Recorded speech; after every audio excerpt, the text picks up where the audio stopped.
사랑하는 성도 여러분, 오늘 우리에게 주시는 하나님의 말씀은 구약성경 창세기 1장 1절로 2절의 말씀입니다. 찾으셔서 한 목소리로 이 계시의 말씀을 봉독할 때 살아계신 하나님의 음성을 다 함께 들으실 수 있기를 바랍니다. 이제 시작하겠습니다. 태초에 하나님이 천지를 창조하시니라. 땅이 혼돈하고 공허하며 흑암이 깊음 위에 있고 하나님의 신은 수면에 운행하시니라. 아멘. 여러분, 성경을 읽으시면서 하나님은 유일신이신데 엘로힘, 여호와, 임마누엘이 다 다르게 있고 오늘대로는 하나님의 신, 하나님의 신이라는 것이 가능할까? 이런 점을 생각해 보셨습니까? 사람 같으면 육과 혼과 영이 다 있기 때문에 사람의 영 그러면 말이 되죠. 그런데 하나님은 하나님 뿐이거든요. 그런데 이런 하나님의 신, 저는 상당히 의문스러워요. 말이 안 되는데 이게. 그런데 희한한 것은 다른 사람들은 전혀 그런 의문이 없는 것입니다. 성경에 써 있으면 써 있는 거예요. 여러분이 그러시는 것은 그렇다고 이해를 하지요. 그런데 어떤 신학자도 엘로힘, 여호와, 임마누엘, 그리고 오늘 본문에 하나님의 신, 그게 말이 되나 의문을 제기하는 것을 본 일이 없습니다. 이렇게 성경은 당연히 의문을 가질 수밖에 없게 기록됐음에도 불구하고 사람들은 전혀 의문을 갖지 않는 것입니다. 맹신이고 맹종이 될 가능성이 크죠. 저는 그런 말씀을 여러분과 나눈 적이 있죠. 유대인들은 왜 제3계명을 지키느라고 여호와 이름을 없앴나? 왜 그럴까요? 똑같은 의문이 없어서 그런 것입니다. 유일신인데 엘로힘이라 그랬든 여호와라 그랬든 임마누엘이라 그랬든 그게 뭐가 중요하냐? 유일신인데 여호와를 지워버리고 아도나이 하거나 엘로힘 하거나 아무렇지도 않은 거예요. 회교도도 유일신인데 삼위일체가 그게 말이 되느냐? 알라지. 아주 당연한 걸로 처리를 하는 것입니다. 기독교도 마찬가지예요. 왜 하나님이 삼위일체로 존재하셔야 하는가에 대한 근본적인 질문이 없어요. 조심스럽게 말씀드리면 하나님의 말씀을 하나님의 말씀으로 안 듣습니다. 무심히 듣는 거예요. 아까 말씀드린 바와 같이 성경은 단 한 절도 의문 없이 볼 수 없게끔 기록된 책인데 마치 의문 없이 보는 것이 신앙인 것처럼 이렇게 유일신 신앙이 고착된 것은 심각한 문제입니다. 유일신 하나님은 어떤 분이십니까? 전지전능하시고 절대선 절대의이고 알파와 오메가고 그리고 지정의를 가지신 인격체 하나님이시죠. 이런 하나님이시기 때문에 인간을 무에서 창조하실 때도 설계를 가지고 하셨고 그 계획과 목적을 가지고 오늘도 온 우주와 인간을 섭리하고 주관하고 계신 것입니다. 이렇게 전지전능한 하나님이시기 때문에 일반적으로 하나님을 이해할 때 하나님이 우주에 안 계신 곳은 없다 그렇게 말합니다. 그걸 뭐라고 그래요? 무소부재다 그럽니다. 하나님 안 계신 곳은 없다. 다른 말로 하면 우주에 하나님은 충만해 계시다.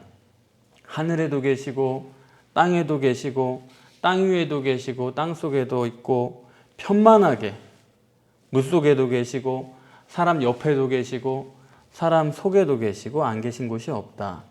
하나님은 무소부재로 이해하는 것이 하나님의 속성을 신학적으로 잘 정립한 것처럼 그렇게 가르치고 또 모든 이가 그렇게 받아들이고 있습니다. 그런데 무소부재론이라는 것은 심각한 문제가 있어요. 이게 성경적으로 잘못됐다는 것입니다. 신학을 정립하기 위해서는 두 가지를 반드시 염두에 두어야 되는데 첫째는 전능하신 하나님의 필연성. 하나님은 능력이 많으시지만 안 하셔도 되는 것은 하시지 않습니다. 아브라함의 영적 후사가 두 사람이 필요가 없어요. 한 사람이면 됩니다. 그런데 꼭 한 사람은 있어야 됩니다. 이렇게 할 수밖에 없는 하나님의 필연성. 그리고 또 한 가지는 뭐냐면 성경 계시에 완전히 일치해야 됩니다. 내가 생각하는 하나님의 필연성이라고 그러면서 막 하면 안 돼요. 그 필연성이 성경 계시와 일치하느냐. 하나님의 필연성과 성경 계시가 양립될 수 있어야 되는 거고, 어느 한쪽이라도 모순이 되면 그것은 신학이 될 수가 없죠. 제가 여러분들에게 하나님은 전지전능하시고 절대선 절대의고 알파 오메가고 지정의를 가지신 인격체라고 말씀드릴 수 있는 것은 이러한 하나님의 속성이 성경의 계시와 맞아떨어지기 때문에 그렇게 말씀을 드리는 것입니다.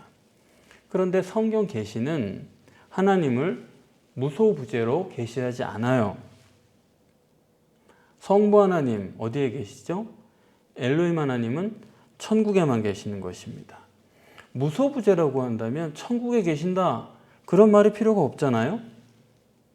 여호와 하나님은 이 땅에 강림하신 하나님인데 무소부재인데 무슨 강림이에요? 무소부재면 천상에도 계시고 항상 여기에도 다 계시니까 그건 말이 안 되는 얘기죠. 임마누엘 하나님은 성전에 계시고 또 우리 몸속에 계시는 하나님이신데 무소부재면 몸 밖에 몸 안에 동시에 다 있죠. 그러니까 우리가 아무렇지도 않게 그저 하나님의 전능성을 강조하는 것 같으니까 신학자들이 말하는 대로 그 무소부재라는 말을 받아들여 쓰는데 그것은 성경적으로는 절대로 모순이다. 그러면 어떻게 해서 이 무소부재라는 게 하나님의 속성이요, 신학적으로 온전하게 정립된 정론인 것처럼 그렇게 전해지고 있느냐? 이 점을 우리가 생각해 봐야 됩니다. 우선 하나님은 전지전능하시고 절대선 절대의고 알파와 오메가시고 지정의를 가지신 인격체죠. 이 말을 다른 말로 하면 하나님은 시간과 공간에 제약이 없는 분이다, 그런 말입니다. 베드로서 3장 8절을 보시면 찾으셔도 됩니다. 베드로서 3장 8절은 이 점에 있어서 대단히 중요한 구절인데요. 제가 읽어드릴게요. 사랑하는 자들아, 주께는 하루가 천년 같고 천년이 하루 같은 이 한 가지를 잊지 마라. 하루가 천년 같고 천년이 하루 같다. 하루가 천년 같고 이 말만 기록되었으면 이 말은 주께서는 하루를 천년처럼 귀히 쓰신다, 그런 말이 되겠지만 하루가 천년 같고 천년이 하루 같은 이 말씀이 되면 주께서는 시간을 초월해 계신다, 이런 뜻이겠죠. 하나님이 시간을 초월한다는 것은 곧 공간을 초월하신다는 얘기죠. 여러분들이 여기서 여기까지 가시는데 시간이 전혀 안 된다, 그것은 뭡니까? 공간을 초월했다는 뜻이죠. 공간을 초월하시면 천국에 계시다가 어때요? 천국에서 순간 여기에 계실 수가 있어요, 없어요? 당연히 여기에 계실 수가 있죠. 그러니까 하나님의 속성을 시간과 공간을 초월하는 분이다, 그게 맞지 무소부재론은 안 맞다, 이겁니다. 무소부재론과 시공간을 초월한다는 말은 같은 말이 아니에요. 무소부재론은 안 계신 곳이 없다는 것이고, 그러면 영접한다, 강림한다, 이건 있을 수가 없는 말이죠. 그건 성경과 안 맞아요. 그러면 이렇게 시간과 공간을 초월하는 분이 하나님이신데 시간과 공간을 초월해 계시면서 천국에만 계시다는 말이 무슨 말이에요? 성부 하나님은 천국에만 계셔야 돼요. 움직이면 안 된다, 이겁니다. 그 말은 성부 하나님은 부동불변의 진리다. 성부 하나님은 시간과 공간을 초월해 계시면서 부동불변의 진리다. 우리가 이걸 정확하게 못하면 신에 관한 생각을 해나갈 수가 없습니다. 성부 하나님은 천국에만 계신데 그걸 모르는 사람은 성부여 오셔서 이런 찬송가 가사를 쓰는 거예요. 그래서 예수님께서도 자기 자신이 하나님이시라는 표현을 나는 길이요 진리다, 부동불변의 진리를 하나님으로 묘사했습니다. 유일신은 시공간을 초월하시면서 부동불변의 진리다. 이렇게 유일신의 속성의 근본이 뭐냐? 그 근본은 바로 성부 하나님의 속성이고, 성부 하나님은 계시록 4장 1절로 3절대로 왜 천국 보좌에만 계신가? 하나님은 천국에서는 움직이지 않으세요. 보좌에만 계십니다. 그것은 부동불변이다. 그것이 유일신의 기본적인 속성이에요. 가장 근본입니다. 성부 하나님이 모든 유일신의 근본 속성이고 부동불변의 진리로 천국에만 계시는 거예요. 출애굽기 3장 14절에서도 엘로힘 하나님을 스스로 소개하시면서 나는 스스로 있는 자니라. 뭡니까? 어느 누구의 영향도 받지 않고 객관적으로 존재하는, 다르게 말씀드리면 천국 보좌에만 계시지 그분이 움직이셨다든지 이 땅에 내려오셨다든지 그런 일은 없다 이겁니다. 어떤 책이나 기도를 보면 보좌를 흔드는 기도를 드립시다. 합심해서 드립시다. 기껏 앉아 계신 하나님은 그냥 내버려 두는 게 좋지 않겠어요? 이렇게 성경에서 하나님을 계시한 것에 대한 근본적인 의문을 갖지 않는 사람은 아무리 계시록에 성부 하나님은 보좌에만 앉아 계신 것으로 기록을 했어도 안 보이는 거예요. 그렇지 않습니까? 여러분도 안 보이십니까? 모든 유일신을 해석하는 근본이 성부 하나님이고 부동불변의 진리고 천국 보좌에만 계신 게 안 보인다 그러면 나머지는 당연히 보이지 않고 바로 정립이 안 되는 것이죠. 그렇지 않습니까? 이 점이 참 안타까운 거예요. 그래서 성부 하나님은 절대로 움직이시지도 않고 변해도 안 돼요. 그렇잖아요? 우리가 내 생명까지도 오직 믿음으로, 하나님을 믿음으로 내 생명까지 포기할 수 있는 게 우리의 신앙인데, 그러면 내 생명까지 포기할 수 있을 만큼 그런 대상이라는 하나님은 정말 부동불변의 진리여야지, 오락가락 그러면 우리가 어떤 걸 가지고 믿고 내 생명을 포기하면서 하나님을 믿을 수가 있겠어요? 저는 성경을 보면서 또 여러분들과 나누고자 하는 것도, 성경을 보면 야 정말 하나님은 목숨을 걸고 신앙해야 될 대상이다. 그게 확실하지 않으니까 말은 하나님을 믿는다 하지만 하나님을 믿지 못하는 것입니다. 그런데 우리가 여기서 더 생각하려는 것은 엘로힘 하나님은 어디에 계시다고요? 천국에만 계세요. 그런데 이게 뭐가 문제냐면 하나님이 이 땅에서 역사를 하셔야 되는데 천국에만 계시고 보좌에서 움직이시면 안 돼요. 그러면 땅에서는 어떻게 역사하느냐 이 말입니다. 이거를 무소부재론으로는 설명할 수가 있어요. 왜냐하면 하나님이 없는 데가 없으니까 이 땅에서도 무소부재고 거기도 계시고 여기도 계시니까 다 역사가 가능하죠. 그래서 무소부재론을 사람들이 좋아하는 이유가 하나님은 어디에나 계시니까 실제로 육신과 세상에서의 하나님의 역사를 얘기할 수가 있는 거예요. 그러나 여기에 문제가 있습니다. 그냥 무소부재론, 무소부재라고 없는 데가 없어 그러면 이거는 성경에도 모순이 되지만은 한 가지 여쭤볼게요. 하나님이 안 계신 곳이 없어 그러면 그 하나님은 실제로 믿는 하나님이겠어요? 아니면 관념적이겠습니까? 그건 말로는 있다 그러지만 없는 거나 마찬가지예요. 공기 있잖아요? 우리가 의식을 못해요. 실제로 있음에도 불구하고. 마찬가지로 무소부재라는 거는 하나님을 인간이 관념적으로 이해하든지 또는 느낄 수도 없고 그러니까 있다고 간접적으로 짐작을 하는 것이 직접적으로 실제적으로 하나님을 인간이 알고 믿고 교제하는 데는 불가능하다. 인간의 속성상. 그래서 하나님을 무소부재다 그러면 왜 유대인들이 3계명을 지키자고 여호와를 없애버렸는지도 알 수가 있어요. 여호와 이름 그거 있으나 마나죠. 무소부재인데 뭐 뭐라고 부르면 어때요? 이런 문제가 생기는 것입니다. 회교는 말할 것도 없고 기독교도 어떤 문제가 있느냐? 천국에도 천국이고 지상도 천국이고 무소부재인데 뭐 하나님이 나라가 가까웠느니라 해도 무소부재인데 뭐 이게 문제인 거예요. 이게 꼭 신앙이 있는 것 같지만 없는 거예요. 참 어려운 것입니다.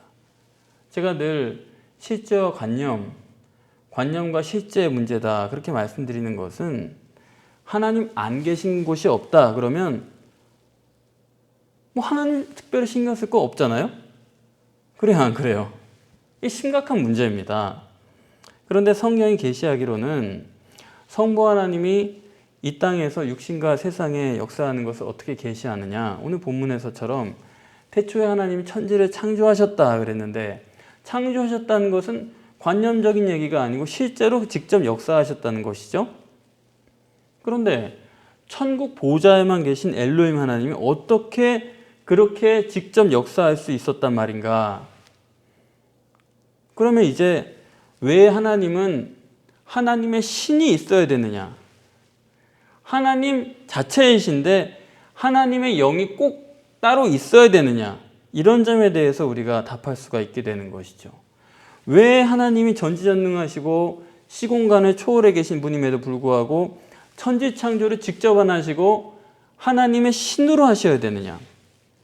그것은 하나님은 부동불변의 진리로 천국 보좌에만 계셔야 되기 때문이죠. 그것은 움직이면 하나님은 신앙의 대상이 아닌 것입니다. 따라서 하나님이 천국에 계시면서 이 땅에서 실제로 역사하고 작업하시는 그걸 뭐라고 그러느냐? 하나님의 신이다. 성경에서 그런 말씀이 있죠. 내가 손이 짧아서 너희를 구원하지 못하는 것이 아니다. 또 그런 말씀도 있죠. 내 팔이 짧으냐? 여러분 왜 하나님의 손과 팔을 그렇게 묘사를 합니까? 왜 하나님이 손과 팔이 있으신 분으로 그렇게 이야기를 하는 거죠? 하나님은 천국에서 움직이시면 안 돼요. 천국에서 손을 쭉 뻗어서 이 땅에서 작업을 그 손이 했다 이 말입니다. 성경에서 여호와의 팔, 하나님의 손 이런 건 다 하나님의 신 그걸 표현하는 거예요. 이해되세요? 그래서 사람들이 성경을 읽으면서 하나님의 손과 팔이 어디 있어? 이거는 하나님이 하시는 일을 의인화돼서 말씀하는 것이다. 아니에요. 이 땅에서의 역사는 누가 해요? 항상 하나님의 신, 하나님의 영, 성령이죠. 그래서 구약에 보시면 이런 하나님의 성령, 하나님의 팔, 하나님의 신, 여호와의 신 이것도 다 같이 이해를 하시면 되겠어요. 또 다른 표현은 여호와의 날개, 여호와의 그늘 이런 표현 전부가 하나님의 신이고 성령이다. 그러니까 성령에 관한 언급이 구약에 없다고 하는데 없는 게 아니라 성령에 관한 언급이 굉장히 많아요. 하나님이 천지를 창조하신 것도 하나님의 신이요 영입니다. 하나님이 메시아의 처녀 잉태하게 하실 때도 그때도 뭘로 하세요? 성령으로. 뿐만 아니라 주님이 이 땅에 계실 때 병도 많이 고치시고 기적도 많이 하셨죠? 어떻게 하셨을까? 마태복음 12장 28절에 보면 그러나 내가 하나님의 성령을 힘입어 귀신을 쫓아내는 것이면 하나님의 나라가 이미 너희에게 임하였느니라. 예수님께서 귀신을 내쫓으신 것도 뭘로요? 성령으로 하셨다는 것입니다. 그러니까 하나님께서 이 땅에서 육신과 세상에 실제로 직접적으로 역사하시는 것은 언제나 누구예요? 성령. 하나님의 신이다 이겁니다. 직접 하시는 게 아니에요. 복음서에도 예수님의 삶을 묘사할 때 육신적인 인간의 삶으로 묘사하기도 하고 하나님으로서 사시는 것을 묘사할 때도 있어요. 그때 뭘로 역사하시는가? 그것도 성령으로. 마가복음 11장에 보면 예수님께서 철도 아닌데 무화과나무에 가서 열매가 있나 없나 찾으시죠. 그거는 육신의 예수의 모습입니다. 그걸 모르면 어떡해요? 그걸 거기 가서 찾으면 어떡해요? 그건 육신의 예수고, 그런데 이번에는 무화과 나무를 저주하시죠. 그랬더니 말라 죽었죠. 그건 뭐예요? 어떻게 해서 역사에서 말라 죽었어요? 성령으로. 이와 같이 하나님께서 이 땅에서 역사하실 때는 반드시 성령으로 하신다. 그래서 우리가 육신의 인간이기 때문에 저나 여러분이나 실수하고 무지하고 또 바보 같은 일도 하는데, 그런 사람이라 할지라도 그 속에 성령으로 하나님이 역사하시면 놀라운 사건을 일으킬 수가 있고 그 사람이 놀라운 일을 할 수가 있는 것입니다. 또 합력해서 선을 이루게 하시는 것입니다. 그렇기 때문에 모든 건 성령이에요. 사업도 성령에게 가져가야 되고, 인간관계도 성령에게 가져가고, 여러분의 출산이나 여러분의 아이의 교육의 문제도 성령께 가져가고, 여러분의 내적인 갈등도 성령께 가져가고, 여러분이 삶이 힘들면 성령의 그늘 아래로 들어가고, 여러분이 창조적이고 개척적이고 새로운 일을 하는 용기를 얻고 싶으면 그때는 성령의 날개를 얻어 타야 되는 것입니다. 그렇기 때문에 내 판단에 좋든 나쁘든 성령께 맡기면 그분이 인도하시고 그분이 품어주시고 보호해주시고 결국에는 승리하게 해주시는 것입니다. 성령께 나아가야 돼요. 그런데 왜 하나님께서는 성령으로만 하시나? 그것을 우리가 생각해야 됩니다. 성경에 보니까 성령으로만 하셔, 믿으시기 바랍니다. 안 되는 거예요. 성령으로만 하실 수밖에 없는 하나님의 필연성, 그건 다른 게 아닙니다. 그것은 육신의 인간이 하나님을 실제적으로 알고 믿고 교제하게 하기 위해서 최선의 방법을 하나님께서 택하신 것입니다. 그러기 위해서 성령으로만 하시는 거예요. 여호와로 하시면 안 되나? 어차피 성령도 안 보이고 여호와도 안 보이는데 어느 쪽으로 하나 우리는 모르잖아요. 안 그렇습니까? 성령으로 하실 때는 노란 물감이 나오고 여호와로 하실 때는 빨간 물감이 나오고 그런 건 아니잖아요. 어느 쪽으로 하셨는지 우리는 모르고 어차피 성경이 계시하기 전까지는 우리는 몰라요. 그러면 하나님이 하셨다, 여호와가 하셨다 그러면 될 것을 직접적으로 하시는 것마다 하나님은 꼭 성령으로 하셨다. 왜 그 말씀을 하시는가? 왜 그런가? 이 점에 있어서 하나님은 엄청난 고민을 하셨다라고 저는 생각을 합니다. 보이지 않는 하나님을 인간이 어떻게 알고 믿고 교제하게 할까를 위해서 하나님께서 하시는 첫 번째는 뭐냐면 마귀를 보내시는 거예요. 출애굽할 때 바로 앞에 가서 모세와 아론이 여호와 하나님을 증거하죠. 보이지 않는 하나님을 어떻게 증거할까? 맨 처음에는 지팡이를 던집니다. 그랬더니 뱀이 돼요. 그걸 애굽의 술사들도 똑같이 합니다. 이 굉장히 중요한 문제죠. 인간이 하나님을 알고 믿고 교제하게 하기 위해서 미리 많은 마귀의 역사를 그냥 하도록 해주신 거예요. 애굽의 술사들이 이미 그것을 하고 있었습니다. 그 역사를 똑같이 하는 거예요. 그렇기 때문에 애굽의 사람들은 이미 그 마귀를 실제로 믿고 있는 거죠. 영적인 역사라는 게 있구나. 영적인 세계를 미리 알고 있는 겁니다. 그래서 출발은 하나님의 영과 귀신의 영이 똑같이 해요. 모세의 지팡이 뱀으로 변하니까 술사들도 뱀을 만들죠. 그런데 그 모세의 지팡이로 만든 뱀이 그 술사들의 뱀을 잡아먹죠. 그 다음에 하수를 치니까 또 하수가 피로 변하고 술사들도 똑같이 하는 겁니다. 이렇게 똑같이 시작을 하는데 시간이 가면 갈수록 점점 술사들은 못하는 거예요. 이해되세요?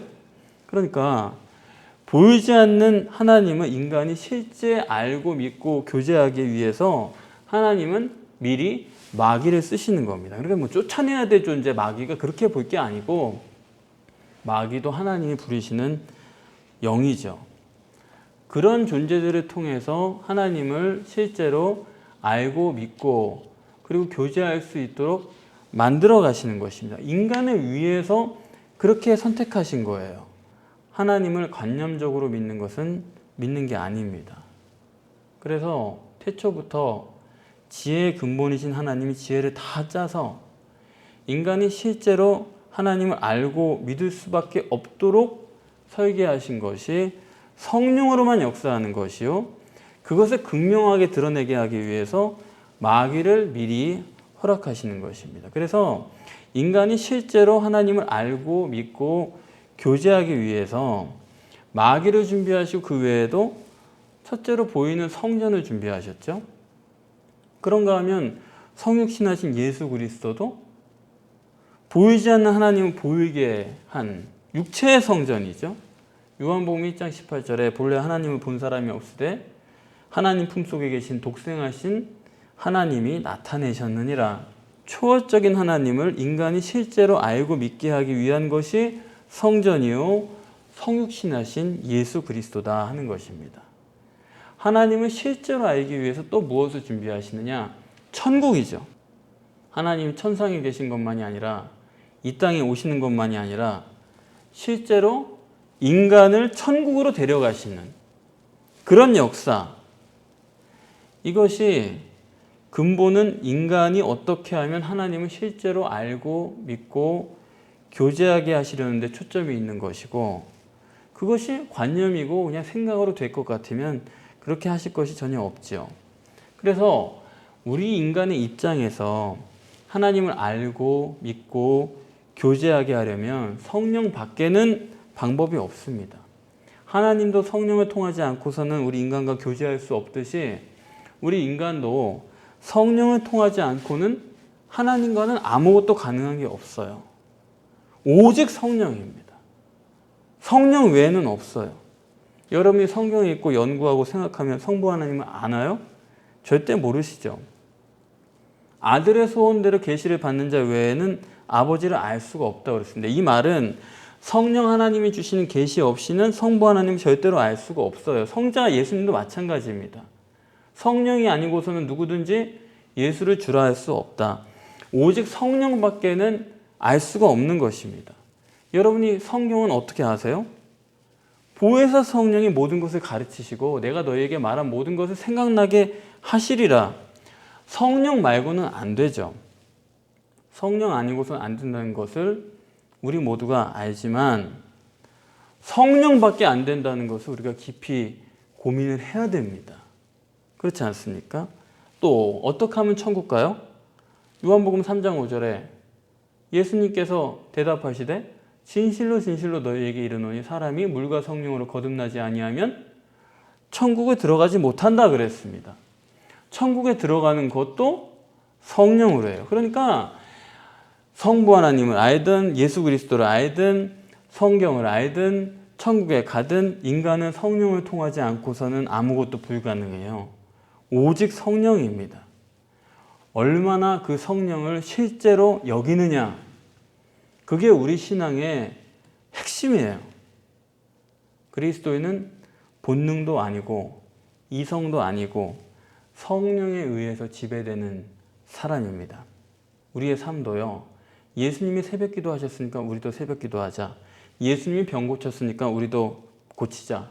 예수님 귀신 내쫓았으니까 우리도 내쫓자. 그런 게 아니에요. 그게 신앙이 아닙니다. 그리스도인의 삶은 사랑과 희락과 화평과 오래 참음과 자비와 양선과 충성과 온유와 절제죠. 성령의 열매입니다. 내가 성령으로 거듭나서 이 성령이 내 심령 속에 임마누엘 하셔서 그분의 역사로 내가 행위를 하는 것, 그게 우리의 삶이에요. 어느 부인이 성령을 받고 나니 남편이 예쁘게 보이더랍니다. 자꾸 보고 싶고 또 보고 싶고 보면 사랑스럽고 고맙고 어찌나 이쁜지 하루는 하나님께 원망을 했대요. 하나님, 왜 진작 이걸 알게 하지 않았습니까? 그랬대요. 여러분, 이런 경험을 해보셨습니까? 아직도 못했다면 무언가 잘못된 거예요. 남편이 집에 들어와도 왓수 마지못해 한마디 하고 소 닭 보듯이 말을 할 때도 똑바로 쳐다보질 않습니다. 많이 잘못된 거예요. 사랑하면 예뻐집니다. 성령 받으면 사랑하게 됩니다. 미워하지 않으려고 안간힘을 쓸 게 없어요. 성령 충만하면 미운 사람도 고와지고 모든 일들 사랑으로서 다 소화하게 됩니다. 이것이 성령의 열매예요. 우리의 의지나 감정이 아닙니다. 성령의 열매일 뿐이에요. 성령이 우리의 마음을 바꿔놓습니다. 여러분, 육신의 사람이 아니라 성령의 사람이 되십시오. 미움과 시기와 질투와 두려움과 염려 다 변해서 사랑과 감사와 담대함과 기쁨의 열매가 맺도록 성령께 맡기십시오. 성령으로밖에 못해요. 그 외에는 하나님과 아무 상관도 없습니다. 그러니까 너무 많은 것을 생각하지 마시고 성령 안에서 자유하실 수 있기를 바랍니다. 다 함께 기도하겠습니다.